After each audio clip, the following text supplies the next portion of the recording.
point do we begin holding men accountable? At what point do we say, hey, men, do better? At what point do we begin to hold black men accountable?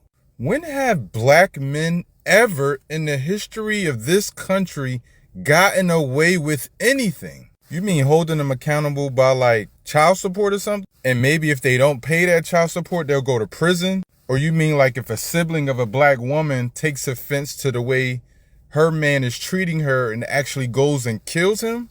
Or just beats him up really bad and now the sibling is in prison? Or you mean holding them accountable like socially by like dragging them on social media, smearing their name, calling them deadbeats or something like that? Or you mean like by reinforcing the stigma that white Americans place on black men and just regurgitating that narrative? Because if you're not talking about beating black men's ass, you're not talking about killing them, you're not talking about holding them financially responsible for their children, and you're not talking about incarcerating them when they actually break the law, you're not talking about social damnation. Like, what are you talking about when you say hold black men accountable? Like, what does that look like other than what I've already mentioned? Because the problem isn't that black men aren't being held accountable. The problem is that black men are the only ones being held accountable. The mothers of the men that you just mentioned, they were never held accountable.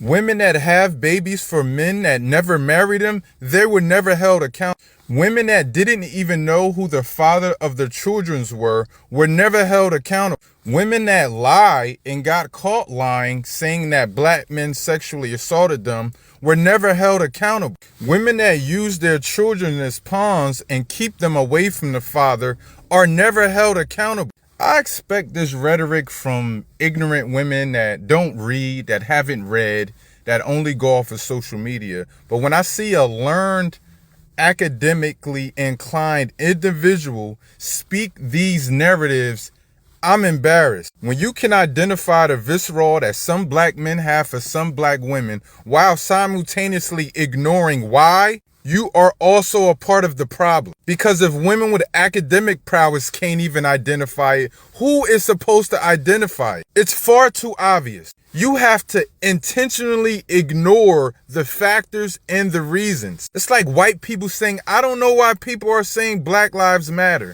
You have to intentionally ignore things that you've heard and seen in order to come to that conclusion. I don't know if you have men in your life that you're close to, but please start talking to them. Please start asking real questions and ask them, are they being held accountable?